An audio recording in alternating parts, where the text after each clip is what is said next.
My father took my brother with him. My mother kept my sister, and I was left to be raised by the state.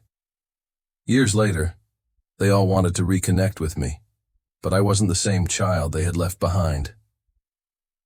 Charles, sweetheart, you have to realize, this isn't about you.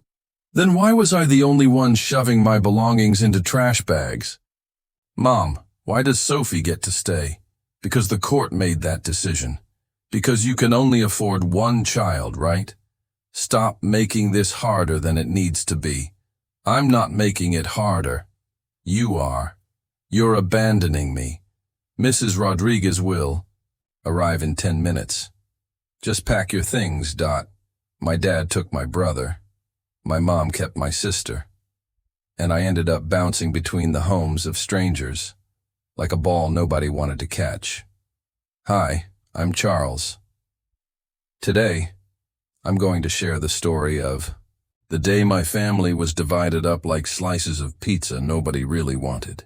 But before we begin, please hit that like button and subscribe for more real-life stories that will make you question everything you thought you knew about Family. You know what's absurd about family court? They talk about the best interests of the child as if it's some kind of precise science. But when you're 13 years old, standing in a cold courtroom watching your parents divide up your siblings like they're splitting up household items, you realize that adults are just improvising. They're just better at doing it while dressed in suits and pretending they know what they're doing.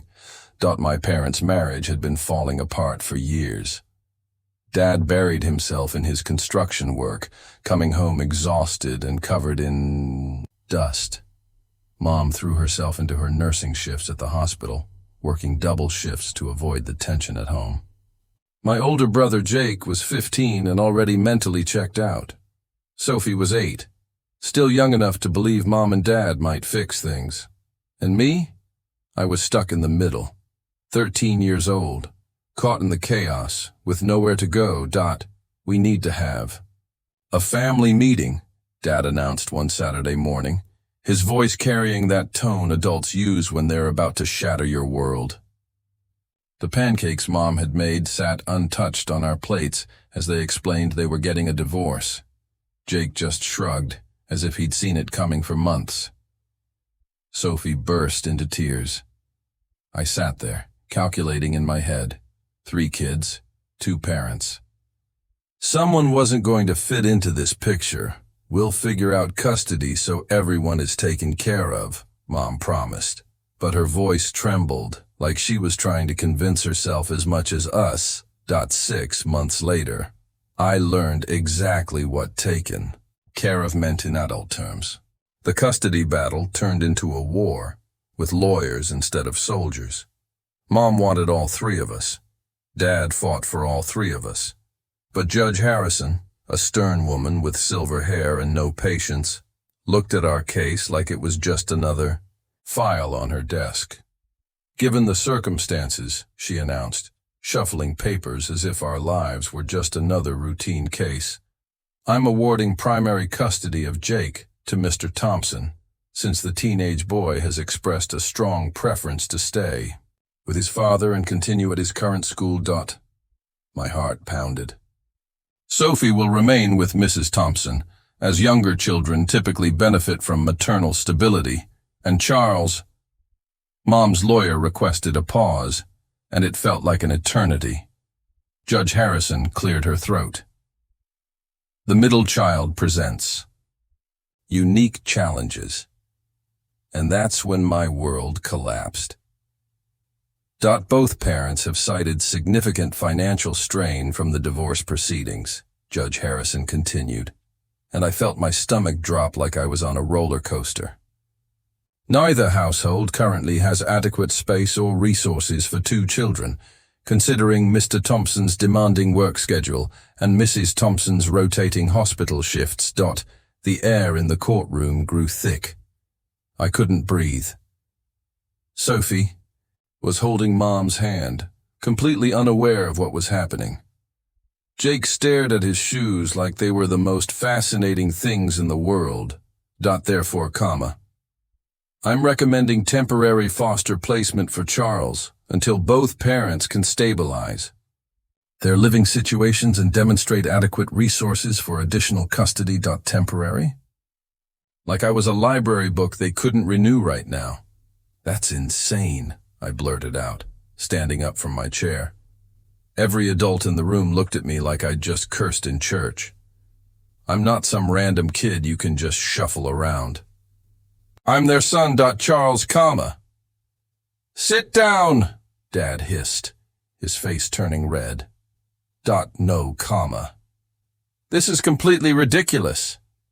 Just because I'm in the middle doesn't mean you can pretend I don't exist. Judge Harrison slammed her gavel so hard it sounded like a gunshot. Young man, I understand this is difficult, but outbursts won't change the court's decision. You don't understand anything. You're splitting us up like we're old furniture at a yard sale. That outburst definitely didn't help my case, but I was 13, watching my family get torn apart by adults who had never even met me before that day. 2 weeks later, Mrs. Rodriguez from Child Protective Services arrived at our apartment with a clipboard and a smile that didn't reach her eyes. I sat on my bed, staring at my clothes stuffed into garbage bags because we didn't have enough suitcases for all 3 kids. Charles, honey, you need to understand this isn't about you, Mom said for what felt like the 100th time. But her voice cracked like breaking glass. Then why am I the only one with bags packed? I shot back. Why does Sophie get to keep her room, her toys, her life while I'm getting sent off to strangers? The court decided you and Dad are too broke and too busy to handle 3 kids. So you picked your favorites, and I'm the leftover.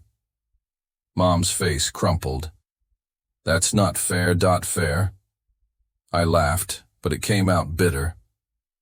What's fair about any of this? I looked at Jake, hoping my big brother would finally stand up for me, say something, anything. He just kept scrolling on his phone like I was already gone. Sophie was crying in the living room, probably not even understanding why her big brother was leaving. And my parents? They looked relieved. That's what destroyed me the most, the relief in their eyes. Like I was this huge problem they were finally solving. Mrs. Rodriguez cleared her throat. Charles, I know this is hard, but the Hendersons are a wonderful family. They've been fostering children for years. And I muttered, hoisting my bag onto my shoulder. Let's just get this over with. As we walked toward the door, I turned back one last time. My family, my former family, stood there watching me leave like I was going to summer camp instead of being exiled from the only home I'd ever known. The Henderson family ran their household like a military operation. Chore charts covered the refrigerator. Mealtimes were scheduled down to the minute, and lights out was strictly enforced at 9 p.m. They had 2 biological kids and 4 foster children crammed into their suburban home. You're lucky, said Tyler, another foster kid who'd been there for 8 months. Some places are way worse than this. Lucky? My parents lived 25 minutes away, and I might as well have been on another planet. At least your parents are still alive, Tyler shot back when I complained. Mine died in a car crash when I was 10. He had a point. It didn't make it hurt any less, though. I lasted 4 months with the Hendersons before everything fell apart. Their biological son, Brandon, thought it was hilarious to go through my things when I wasn't around.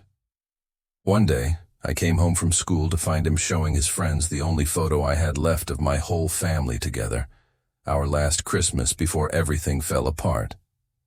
Look at Foster Boy's fake family, he laughed, waving the picture around. Something inside me snapped. I tackled him right there in the hallway, and we both hit the ground hard. His friends scattered like cockroaches when the lights turn on. Brandon ended up with a black eye and a bloody nose. I ended up back in Mrs. Rodriguez's office. Charles, we can't have violence in placements, she said, but her voice was tired, not angry. The Hendersons are good people, but this isn't working out. Next comma. I was sent to the Williams family. They were nice enough, but it was clear they were in it for the monthly state check. 6 foster kids were packed into 2 bedrooms like sardines. I shared a bunk bed with a kid named Antonio who had nightmares every single night, screaming in his sleep about things I didn't want to imagine. "What's your story?" I asked him one night after he'd woken up sweating and shaking. "Dad's in prison for armed robbery. Mom overdosed last year. I've been in foster care ever since. He looked at me in the dim light filtering through the curtains. "What about you?" "Parents. Got divorced. Didn't want the hassle of dealing with 3 kids, so they kept the easy ones and dumped me." "That's seriously messed up, man." It was. But in foster care, everyone's story was messed up. That's how we all ended up there. I tried calling home every week, but it was like trying to reach people who'd moved to another planet. Dad was always at a job site or too tired to talk. Mom was either at the hospital or dealing with Sophie's problems. Jake stopped taking my calls after the first month, and I could hear the relief in his voice when he said he was too busy with school stuff. Only Sophie would talk to me, and only when she could sneak Mom's phone. "When are you coming home, Charlie?" she'd whisper. "Soon, bug. Real soon. We both knew I was lying. The Williams placement lasted 5 months before Mr. Williams lost his job, and they couldn't afford to keep all of us. Back to the group home for 3 weeks, then bounced to another family. That's when I met the Garcias, and everything changed. The Garcia family was different from day one. Dr. Garcia was a pediatrician at Children's Hospital, and Mrs. Garcia taught 4th grade at Lincoln Elementary. They had one daughter, Isabella, who was away at State University studying to become a teacher like her mom. "We know this is incredibly difficult," Mrs. Garcia said on my first night, sitting on the edge of the bed in what she called my room, not the foster room or the spare room, but my room. "We're not trying to replace your family. We just want to give you a safe place while things get sorted out. Things aren't getting sorted out," I told her bluntly. "My parents picked their favorites. I'm what's left over. You're not leftovers," she said firmly. And something in her voice made me actually look at her face. "You're a whole person who deserves love and stability, no matter what anyone else has decided."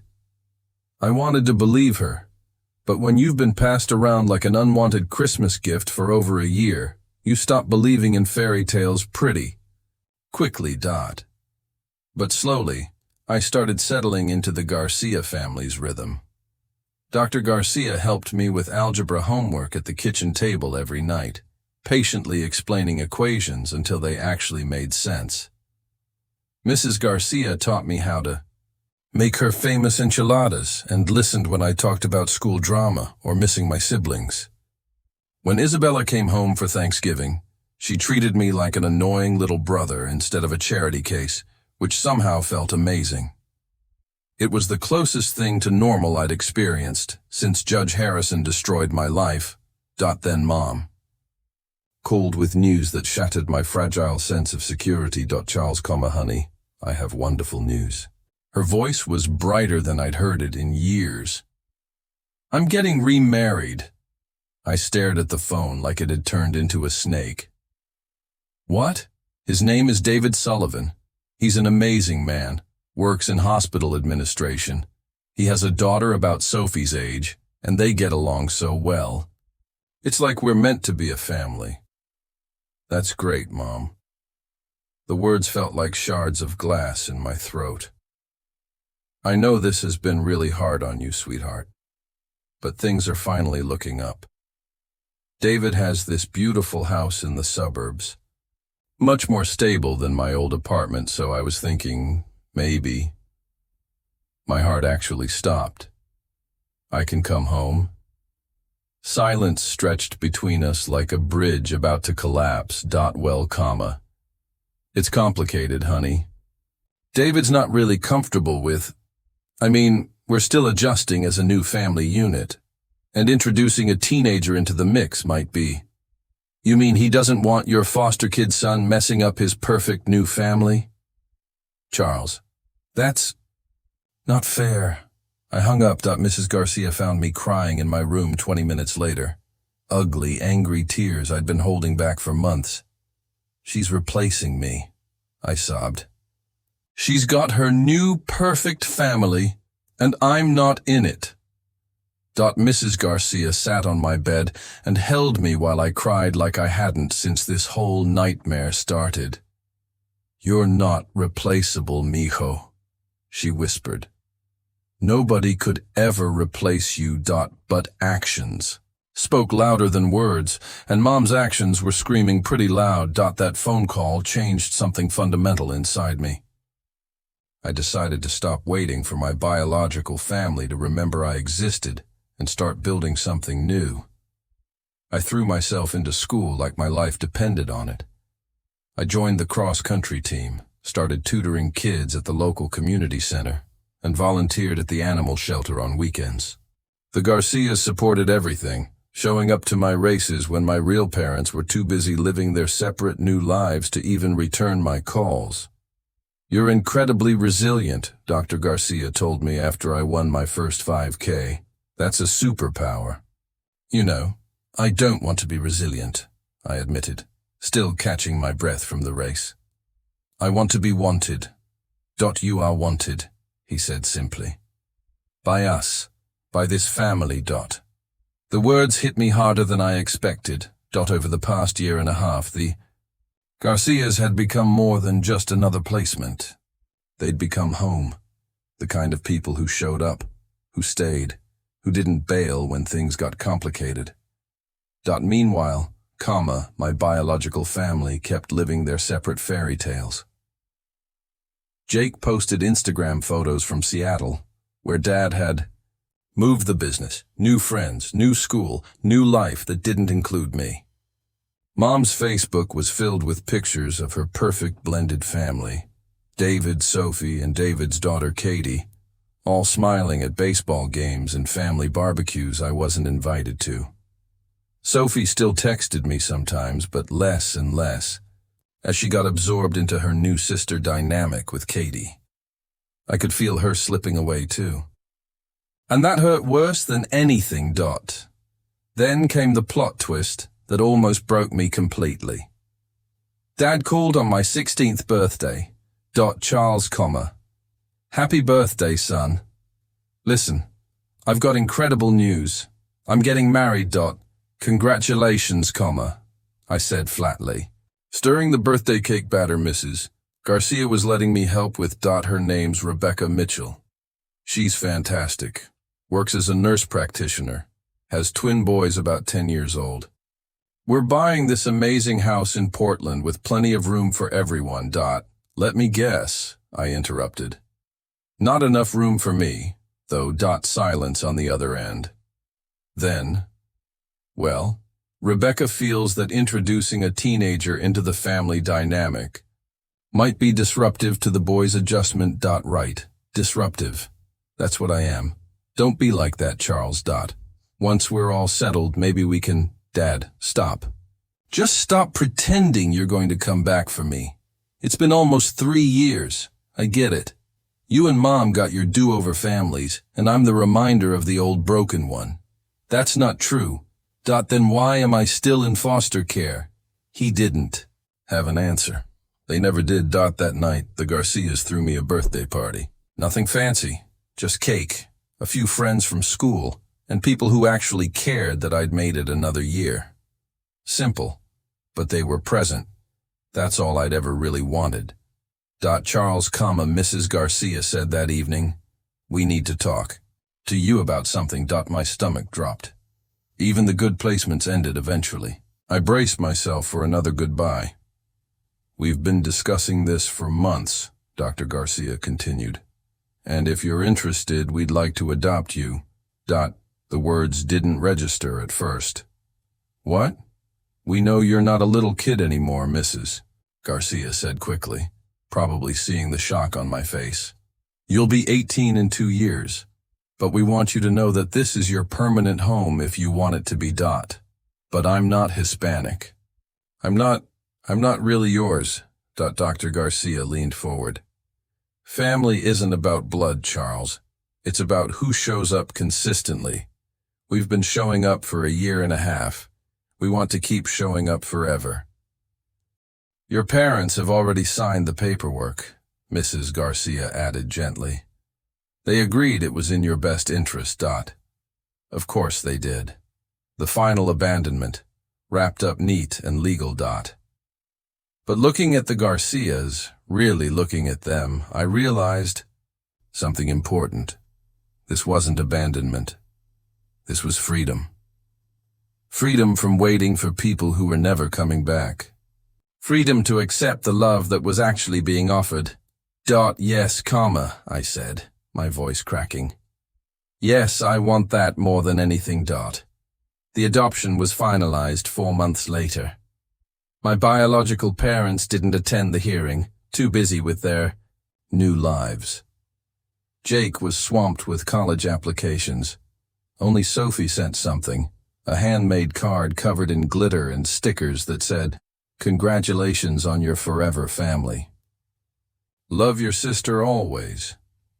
I still have that card tucked in my wallet. Life with the Garcias, my parents, wasn't perfect. I had anger issues that didn't magically disappear with legal papers. Abandonment trauma surfaced at weird times, like when they went out for dinner without me, or when Dr. Garcia worked late at the hospital. I pushed them away constantly, testing whether they'd leave too. They never left. Not through therapy sessions where I raged about my biological family.